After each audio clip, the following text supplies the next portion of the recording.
नमस्कार बंधुरा, आमी संगीता चलमान जीवन ब्लगे सबाइके स्वागत जानाई। आज के जन्माष्टमी ताई सकाल थेके स्नान करे निये ठाकुर घर परिष्कार करे ठाकुर घर के साजिए आलपना दिए गोपू सोनाकेও स्नान करे रेडी करिए दिएछि। गोपू सोना नतून जामा कापड़ परेছে, যেটা তার কাকিমা দিয়েছে। এবারে আমার ইচ্ছা হয়েছে গোপू সোনাকে যে ভোগ রান্না হবে সেগুলো ঘরের মিষ্টি থেকে শুরু করে সবই ঘরে বানাবো। সেই জন্য ইচ্ছা অনুযায়ী হয়েছে বোঁদে प्रथम बेसन फाटिए बोंदेटा बानिए नेব। एरपर इच्छा হয়েছে যে একটু পাউরুটির মিষ্টি অন্য রকম মিষ্টি বানিয়ে গোপাল সোনাকে খাওয়াবো। এজন্য পাউরুটির মিষ্টিগুলোকে রেডি করে নিচ্ছি। প্রথমে বোঁদেটা ভেজে রেডি করে নিলাম। এরপর পাউরুটিগুলোকে দুধে ডুবিয়ে আস্তে আস্তে ভেজে নেব। পাউরুটিগুলোকে লাল লাল করে ভেজে নিয়ে আবার রসে ডুবিয়ে দেবো। বেশ সুন্দর খেতে হয় পান্তুয়ার মতো।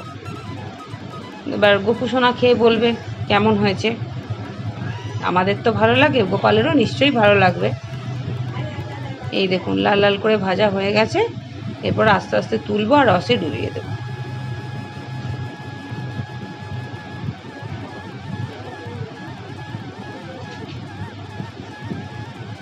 পুরো পান্তুয়ার মতো খেতে লাগে। এই যে পাউরুটির মিষ্টি রেডি, বোঁদেও রেডি। এরপর কড়াইয়ের মধ্যে ঘি দিয়ে সিমুইগুলোকে ভেজে তুলে রাখবো। কেন সিমুইয়ের সঙ্গে যদি দুধটা ঢেলে দিই তাহলে আবার কড়াই মাজতে হবে, সেজন্য ওটাকে ভেজে আগে তুলে নেবো। এবার কিছু ড্রাই ফ্রুটস দিয়ে ঘি দিয়ে নেড়ে নিয়ে এরপর সুজিটাকে দিয়ে দেবো। ইচ্ছা হয়েছে সুজির লাড্ডু বানানো। এবার সুজিটাকেও নেড়ে ভালো করে ঘিয়ে ভেজে তুলে রাখবো। এর মধ্যে চিনি দিয়ে আর একটু গরম দুধ দিয়ে লাড্ডু বানাবো।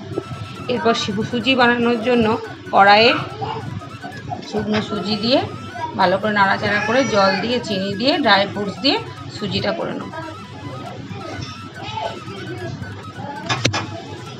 একটু ঘিও দিয়ে দিলাম, সুজিটা থালায় ঢেলেও নিলাম। এরপর সুজি ময়দা চিনির একটা ব্যাটার তৈরি করে মালপোয়াগুলোকে ছেঁকে নেব। কিছু মালপোয়া বানাবো সাদা আর কিছু মালপোয়া বানাবো তাল দিয়ে। এবার কিছুটা তাল নিয়ে ওই মালপোয়ার ব্যাটারের মধ্যে দিয়ে ভালো করে গুলে নেব। দিয়ে তালের মালপোয়াগুলোকে নেড়ে ভেজে তুলে নেব। আর এর সঙ্গে মালপোয়াগুলো হয়ে গেলে ফুলুরি করব। আবার একটু ব্যাটার করে নিয়ে তাতে একটু তালের পাটিসাপটা বানাবো।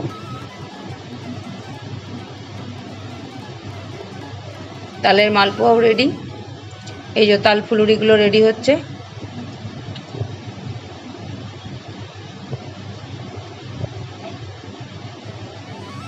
বেশ ফুলুরিগুলো ভাজা হয়ে গেল, আস্তে আস্তে তুলে নেব।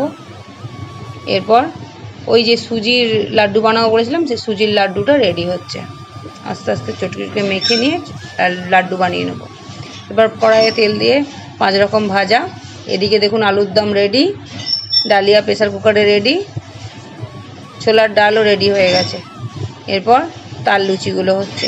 এবার ভগবানকে সুন্দর করে সাজিয়ে নিয়েছি। ভগবানকে সুন্দর করে সাজিয়ে নিয়ে আমরা ওয়েট করছি। ভোগের থালাও রেডি হয়ে গেছে পুরোহিত মশাইয়ের জন্য। উনি এসে ভগবানকে ভোগ নিবেদন করবেন, আরতি সব কিছু হবে। আপনারাও ভালো থাকবেন, সুস্থ থাকবেন। দেখা হবে পরবর্তী ব্লগে। যারা নতুন আছেন তারা অবশ্যই চ্যানেলটা সাবস্ক্রাইব করবেন। ভালো লাগলে লাইক কমেন্ট শেয়ার করবেন। দেখা হচ্ছে পরবর্তী ব্লগে। নমস্কার।